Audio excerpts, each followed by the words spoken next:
Hello and welcome to another episode of Be the Love to Awaken Our Souls. Thank you again so much for tuning in this week. I'm Stacy Musial. And I am Brenda Carey, and we are your co hosts and souls on the journey. We are on a mission to raise the consciousness of humans and the planet, and we need your help. Please spread the word to your family and friends and join us every week. Consider becoming a Patreon supporter or a sponsor to help with the operating costs like editing and the many hours we spend creating these shows with quality guests and content. And if you have resonated with our mission, support us in a way that raises your vibration to love. And if it feels safe for you, I'd like to begin by inviting you to take a moment to get centered with us. I'd like to begin by inviting you to take a beautiful cleansing breath in through your nose and out through your mouth, releasing anything that is keeping you from being present. And take another deep breath in through your nose, breathing in calm, peaceful, loving energy, and breathing out anything you are ready to release in this now moment. And take one more breath in through your nose, breathing in light and love for yourself. And imagine breathing that light and love and send it back to all of humanity, remembering that you always, always have your breath to come back to. I'd like to begin by wishing all of our listeners a very, very happy new year. And this is honestly one of my favorite times of year. I really think it's a sacred, even magical time.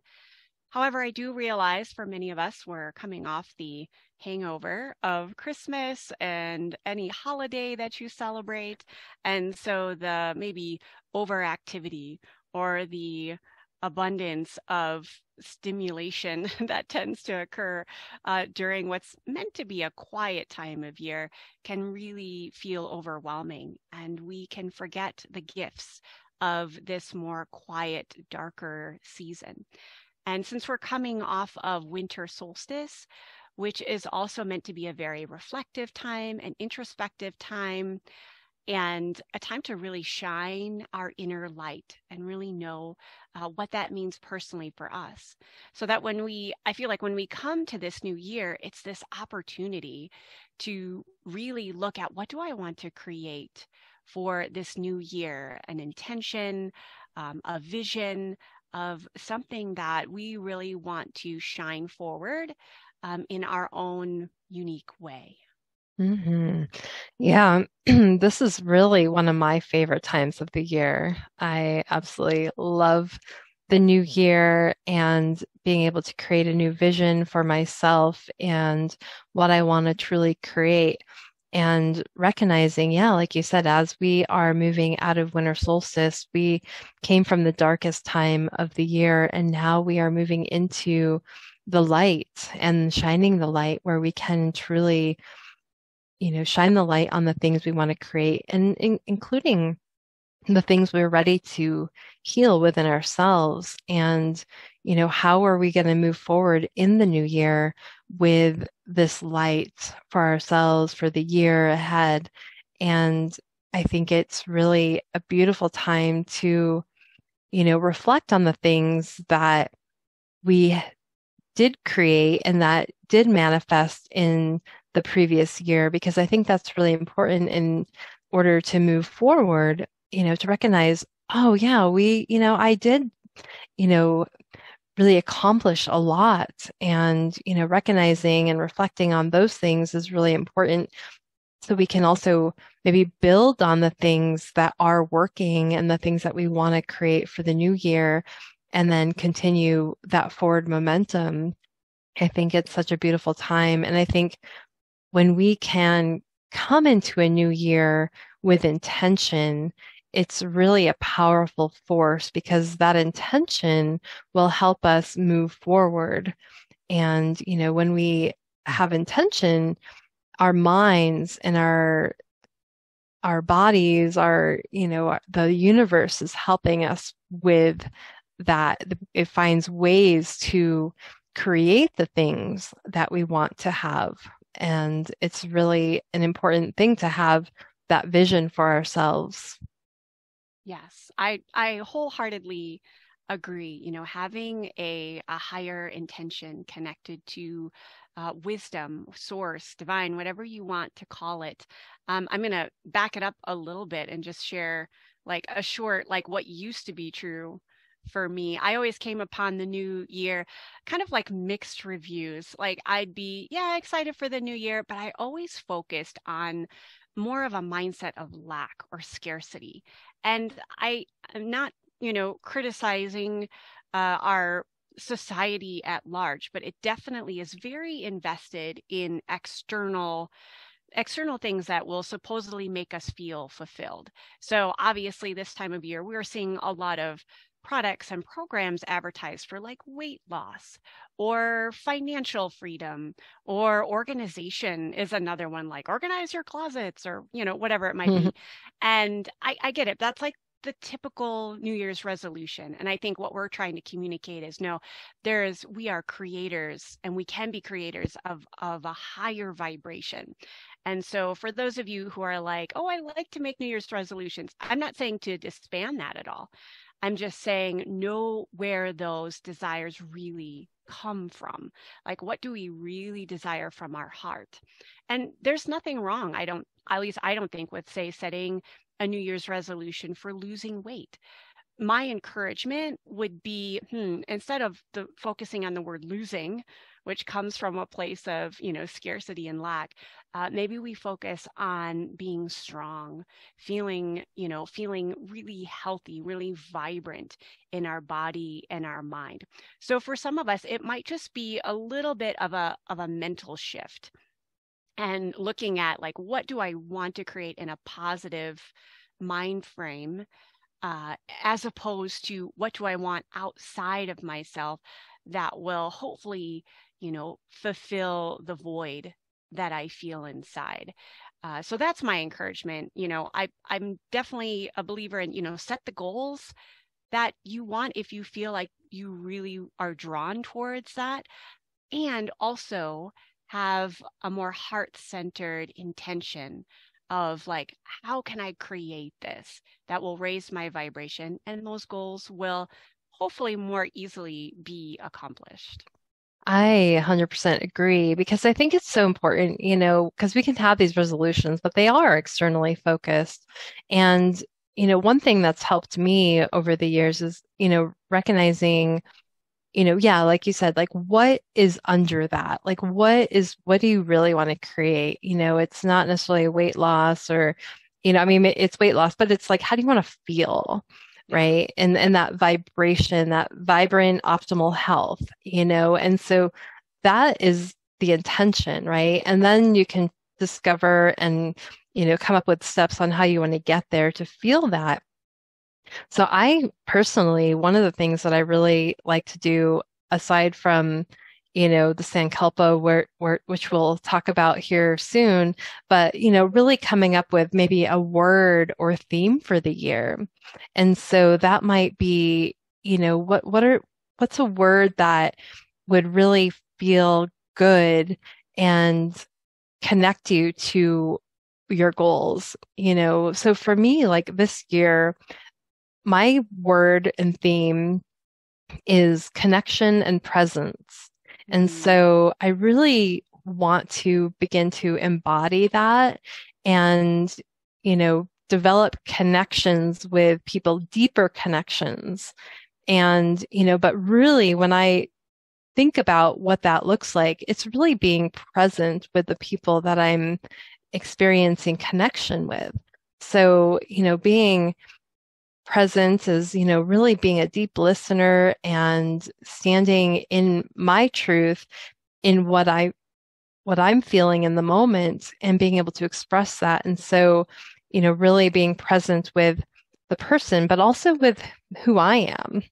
And so that's going to be a really important thing to come into 2023 for me. But that will help also guide me into my interactions and, my my work and my community and the things that I'm creating to, how will each thing along the way really create the connection and presence that I want to bring into the world and bring into this year.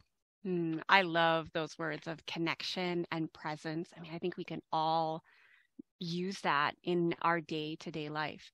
And you mentioned one of my favorite words, sankalpa. Hmm. And for our listeners who are like, what is that? This is the ancient yogi practice. It's kind of like the yogi's version of a New Year's resolution. It roughly translates in Sanskrit as a vow to our heart's deepest desire or our highest wisdom.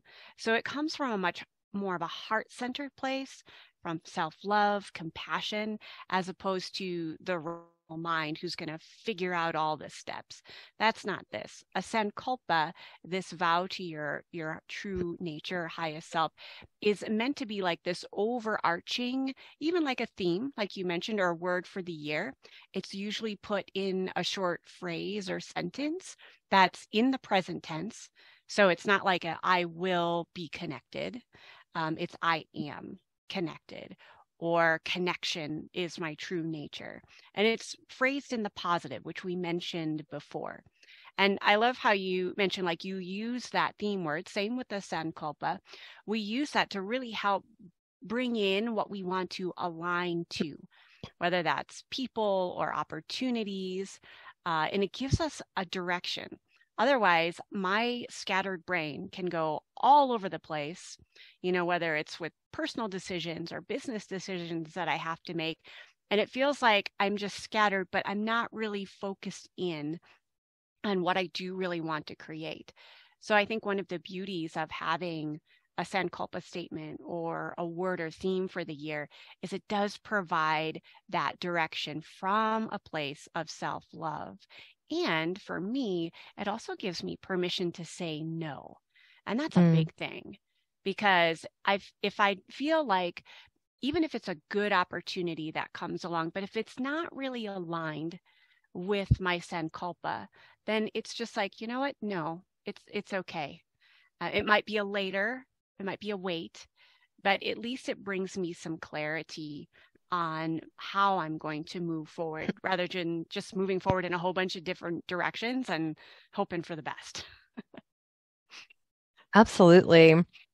I think having that Sankalpa and word or theme, I like to do both, Mhm. honestly, because I have, different intentions for different things, but the with those, intentions and the Sankalpa, it's really easy to, come back to that, because then when you have all these other things, distractions that we have, we're living in a, world of information overload and Right. things are always coming at us and we're like, oh, that program looks good or that, looks good. But, does it really match what you're trying to create for that year? It doesn't mean you can't do that at some point. And, but really, like, what is the intention or the sankalpa that, is helping you move forward in your life? Because, when we have this overload, we can get really lost. And so, having that heart center, that heart desire, when you're really truly meditating and on that space and that heart center, that will help lead you forward because all the other things become, part of that mind chatter. When that mind chatter is like, helping you, creating that distraction. And, but when you come back to the heart, that's really where I think the answers lie in such a deeper, more profound way that will lead you to your ultimate, purpose and the things that you're truly, truly wanting to create from a soul level. I love that. Yeah, and I loved how you mentioned meditating because so often, people will ask me, well, how do you come up with a Sankalpa for the year? And I say, well, first of all, for me it actually starts more at the beginning of December, although winter solstice is like a key day or two around there where I do spend some time in meditation. And I'm a journaler and I love to write. I know that's not everybody's thing, but having some way to really reflect on what I learned this past year, and then what do I want to see for myself for the next year, personally, professionally, excuse me, within, my family structure. And what is that going to look like? So I kind of create like visions in my mind of, what is my new year going to be like? And I am that powerful creator that can empower myself to come up with a phrase to support that. So after I go through sort of the highlights and lowlights of the previous year, and importantly, the things that I learned from this year. And that was one thing I was actually reflecting on a little while ago was, I was focusing a lot on my accomplishments, which all those things are really good to acknowledge. But like, what did I learn personally from those? Like I learned I am way more resilient than I originally thought. Had a lot of change this year, and it takes courage to step into change because I've been pushed outside of my comfort zone more times than I can count this year. And so I really looked at those words like resiliency, courage, bravery, and really took those in. And then I'm like, okay, from there, and this is where you talk about the deepening, from there, like what is my New Year's Sankalpa going to look like? And what do I really, really want? Mhm. Like, I know I might say something surfacey, like I want my business to grow and I want to be able to help more people with vibrant health. But what do I really, really want? And that takes some time to get down to those deeper layers. And for me, interesting, like we're coming up with the same word of connection. I think that might be a podcast theme. Like being really soulfully connected to divine source or great spirit, whatever you want to call it. And that has really been shining through in my reflection time. Mhm. Yeah, and so you mentioned journaling. I love, you know, to journal about, what I want to create for the year. And I'll, even write down my Sankalpa, my words, and I'll come back to them, well, pretty often, like, every month or so, and I'll look at it. But, I'll really want to check in with it several times throughout the year so that I can really make sure that I'm on track. And so it's really nice to be able to write all of that down so you can see that you have made progress or that you're still on track with what your vision is for the year. And that deep visioning and manifesting, when you're writing it down, it becomes more powerful too. And so I really appreciate that. And I oftentimes will, not often, but at most, like every year, I will create a vision board.